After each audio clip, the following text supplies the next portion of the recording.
The seventh decade from the beginning of the 20th century following the life of Jesus Christ, or more commonly known as the 1970s, was a decade that has proven consequential to the world as we know it today.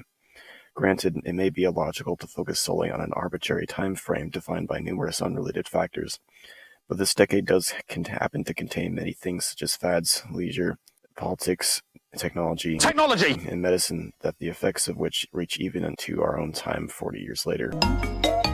When people think of a certain decade in recent history, the first thing that usually comes to mind is all of the fads and trends that occurred during that time period. When you think about it, such things were not unlike the fads of today. Just as we had fidget spinners, Vine, Among Us, etc., people of the 1970s had things like lava lamps, pet rocks, bell-bottom jeans, clackers, mood rings, tie-dye shirts, water beds, and Aquanet. None of these things really need an explanation, which goes to show of how influential and far-reaching they were. In fact, most of all, if not all of the aforementioned things are still around today in one form or another, albeit in a less mainstream form. For example, I have a couple lava lamps despite being born in 2005, and I see people wearing bell-bottom jeans quite often. It's interesting how it could take a half century or more for these things to truly become history. Another defining part of any decade is music. As it always does, music grew and changed throughout the 70s. New genres like disco, funk, and metal emerged while others continued to evolve, such as jazz, rhythm and blues, rock, country, and so on. Having listened to a lot of music from this time period myself, it seems to me that 70s music mostly steered away from all the weird hippie stuff like sex and drugs and the music from the 60s in favor of more positive and less serious themes. This can be seen in songs like Staying Alive by the Bee Gees, September by Earth, Wind & Fire, and ABC by the Jackson 5. However, bear in mind that this observation could be skewed or entirely incorrect because of my musical tastes and the fact that I'm only 17 years old. Either way, it's hard to deny that music from the 1970s has a delightfully distinct feel to it that many people continue to enjoy today. Yet another defining characteristic of any decade is leisure. It's one of the things in life that make the monotony of work and school all worth it, so it's important to cover.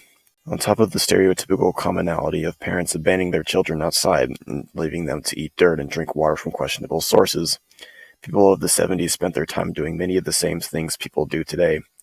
The most notable differences are that people read books instead of screens, played board games instead of video games, and watched TV instead of Netflix. After all, humans can only be so different from other humans. However, some new outdoor pastimes emerged during this time, such as running, biking, roller skating, and tetherball, all as part of a larger trend of individual and physical health that has more or less continued throughout the coming decades, even unto today. You can't talk about the history of a decade without covering politics, especially when focusing on the United States. And that's the 1970s politics.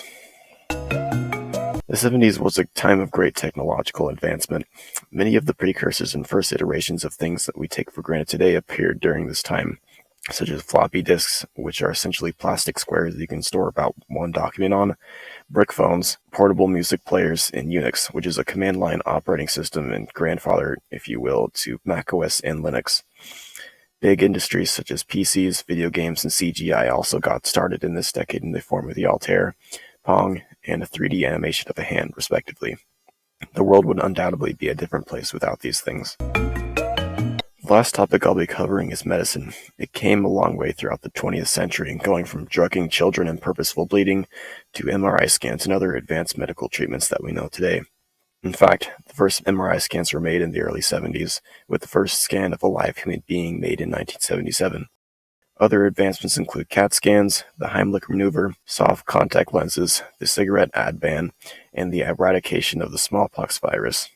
It's a good thing that we live in a time with all these advancements and not in a time when you would have your brain split in two in an effort to stop sneezing. All things considered, the 1970s was an important decade for all the aforementioned topics. It was very influential, especially when considering all of the technological and medical advancements. Personally, I am surprised by how important this time was and now have a much greater understanding and appreciation of it, and I hope that you do too, unless you're a history teacher, I guess.